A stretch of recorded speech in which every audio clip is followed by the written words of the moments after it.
بسم اللہ الرحمن الرحیم۔ السلام علیکم ورحمۃ اللہ وبرکاتہ۔ آج ہم آپ کو سنانے والے ہیں ایک عیسائی لڑکی کے قبول اسلام کے دلچسپ اور ایمان افروز داستان۔ چونکہ یہ کہانی بہت طویل ہے اس لیے ہم آپ کو یہ 2 حصوں میں تقسیم کر کے سنائیں گے۔ میری پیدائش ایک متوسط طبقے سے تعلق رکھنے والے انگریزی گھرانے میں ہوئی۔ میری والدہ ایک گھریلو خاتون تھی اور میرے والد ایک الیکٹرانک کمپنی میں خدمات انجام دیا کرتے تھے، لیکن اب وہ الیکٹرانک انجینئرنگ میں ایک لیکچرر کی حیثیت سے اپنی خدمات انجام دیا کرتے ہیں۔ میرے والد کیتھولک پس منظر سے تعلق رکھتے تھے، جبکہ میری والدہ ایک پروٹسٹنٹ گھرانے سے تعلق رکھتی تھی۔ ان دونوں نے 1970 کے اوائل میں اپنی زندگی کا ایک مختصر عرصہ کویکر چرچ میں گزارا۔ ان دونوں میں بھی انہی کے ساتھ رہا کرتی تھی۔ وہ ایک کٹر قسم کے ملحد تھے اور ان کی وجہ سے ہمارے گھر میں مذہب اسلام کے بارے میں کبھی بھی ذکر نہیں کیا جاتا تھا، بلکہ صرف میں ایک ایسی تھی جو اسلامی تعلیمات کی مشق کرتی رہتی۔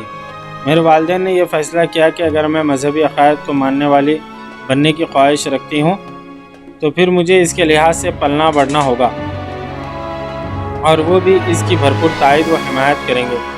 نوجوانی کی عمر سے ہی میں خدا پر یقین رکھتی تھی۔ میں کسی بھی طرح سے عیسائیت کو صحیح نہیں سمجھتی تھی، کیونکہ یہ سب مجھے غلط لگتا تھا، لیکن اسکول میں ہمیں یہ بتایا گیا کہ صرف یہی ایک صحیح اور سچا راستہ ہے، باقی دیگر مذاہب غلط ہیں۔ تاہم میں بہت پس و پیش میں پڑ گئی اور تفکرات کا شکار ہو گئی۔ جب آپ ایک چھوٹے سے بچے ہوتے ہیں تو آپ بنا اعتراضات کے بڑے لوگوں کو ہمیشہ صحیح سمجھنے لگتے ہیں اور جو کچھ بھی وہ کہا کرتے ہیں اسے سچ مان لیتے ہیں۔ میں اس بارے میں کچھ نہیں جان پائی، تاہم میں نے غالباً انتہائی سمجھداری سے کام لیتے ہوئے یہ فیصلہ کیا کہ میں صرف اور صرف ایک ہی خدا پر ایمان و عقیدہ رکھوں گی۔ میں نے اسلام کے بارے میں جو کچھ بھی غلطی کی تھی اس کے لیے میں خود شرمندہ محسوس کرنے لگی، اور پھر میں نے خدا سے یہ بھی دعا مانگی کہ میں خود کو ان غلطیوں سے باز رکھوں گی۔ جب میں نوجوانی کی عمر میں قدم رکھی تو اس وقت میرے دل میں اسلامی بنیادی پرستی کا خوف ٹوٹ ٹوٹ کر بھرا ہوا تھا، اور خصوصاً لوگوں کے ذہنوں میں سلمان رشدی کا معاملہ بہت زیادہ اجاگر تھا۔ عام طور پر میں مسلمانوں سے کافی حد تک ڈری ہوئی تھی۔ پرائمری اسکول میں میرے ساتھ 2 مسلمان بچے بھی زیر تعلیم تھے، لیکن ان کے جو عقائد تھے وہ صرف انہی کی حد تک محدود تھے، یعنی ان کا صرف خود پر ہی عقیدہ و ایمان تھا۔ اور یہ حقیقت ہے کہ علی نام ایک نوجوان بچے نے اسمبلی میں نماز ادا کرنے سے انکار کر دیا۔ میں ہمیشہ خدا سے اس بات کی التجا کیا کرتی ہوں کہ وہ مجھے صحیح نیک اور سچا راستہ دکھائے، اور مدد کے لیے میں ہمیشہ خدا کو ہی پکارتی ہوں۔ میرے دماغ میں اس بات کو لے کر کوئی شک و شبہ نہیں ہے کہ خدا موجود ہے۔ اس وقت میری عمر 11 یا 12 سال تھی جب میں ہائی اسکول میں زیر تعلیم تھی۔ تب مجھے یہ احساس ہوا کہ خدا پر میرا ایمان و اعتقاد غلط نہیں تھا۔ اس وقت میں اسلام کے بارے میں زیادہ تو نہیں جانتی تھی، لیکن مجھے یہ پتا تھا کہ اسلام ایک پرتشدد اور ظلم و بربریت والا مذہب ہے، کیونکہ اس میں عورتوں کے ساتھ برا سلوک کیا جاتا ہے۔ دراصل ہمیں اسکول میں یہ سکھایا جاتا تھا کہ اسلام تلوار کے ذریعے پھیلا تھا، یعنی دوسرے الفاظ میں یہ تشدد اور زور زبردستی کے معنوں میں آتا ہے، اور اسلام میں خواتین کی نشاندہی مال و متاع اور ان کے لباس سے کی جاتی ہے، اور یہ بھی کہ مسلمان محمد صلی اللہ علیہ وسلم کی عبادت کیا کرتے تھے۔ یہ دیکھ کر مجھے کافی نفرت سی ہونے لگی تھی۔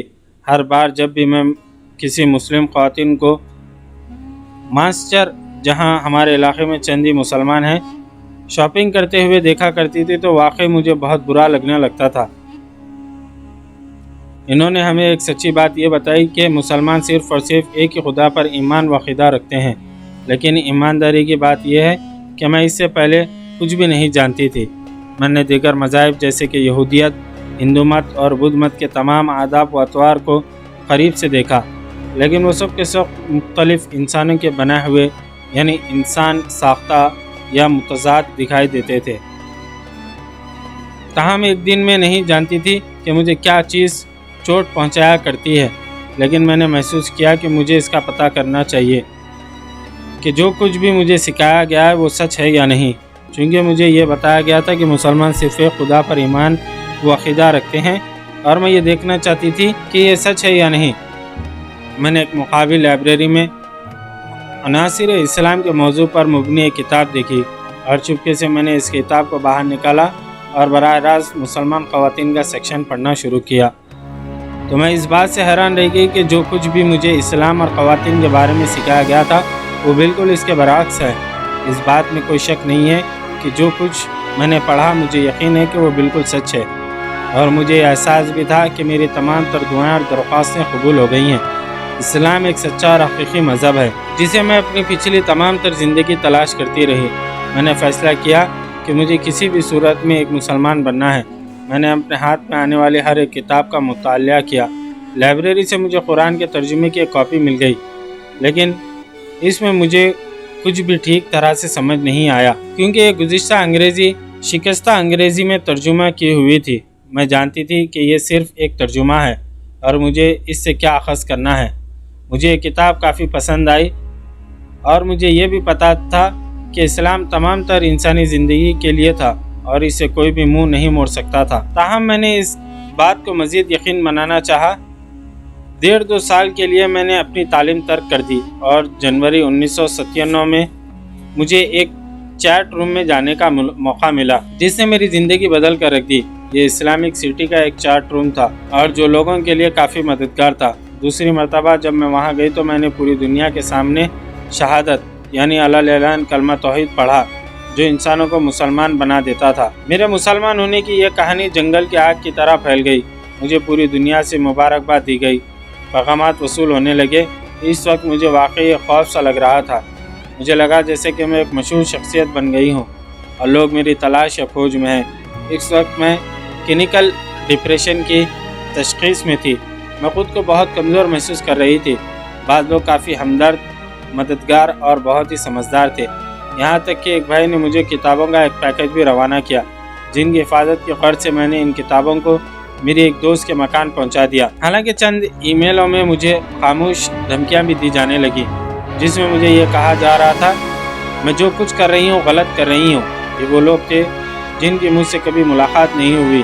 میں نے عیسائیت اور بائبل کے بارے میں جھوٹ موٹ پر مبنی کئی مکمل مضامین روانہ کیے تھے کیونکہ ہر کوئی یہ سوچ رہا تھا کہ میں عیسائیت کی جانب واپس لوٹ رہی ہوں۔ میں پہلے مقام پر عیسائی کبھی نہیں تھی اور مسلمان ہونے کا یہ صرف ایک مرحلہ تھا۔